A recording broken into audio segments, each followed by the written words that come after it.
In the military, you have a very narrow scope and you have a very narrow set of your own decision-making capabilities because you have to operate within the confines of what your supervisor said and their supervisor said and their supervisor said, and you're being like closely monitored in every aspect of your military job.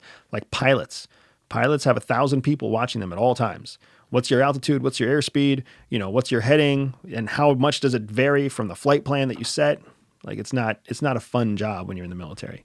The agency gave us much more flexibility than that, but still just a very narrow scope. We didn't know almost anything.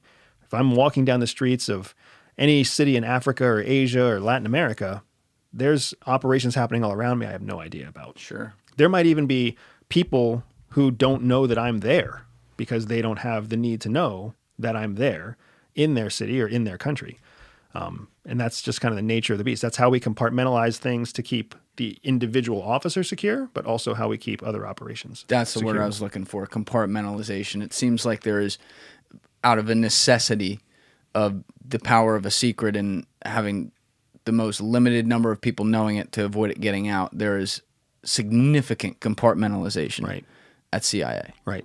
Okay. Yeah. And that's a core to our methodology. It's not only how you make the most out of every officer, because this way you can have a junior officer who might get experience in Latin America, and then in their mid-career you can send them to Asia, and then in their senior career you can send them to Europe, right? Because you can compartmentalize what they were exposed to, and you can compartmentalize them from each of the operations where they were participating. So you get the benefit of all their skills and all their experience without having to share them or share their background or their operational history with everybody who works in all three locations.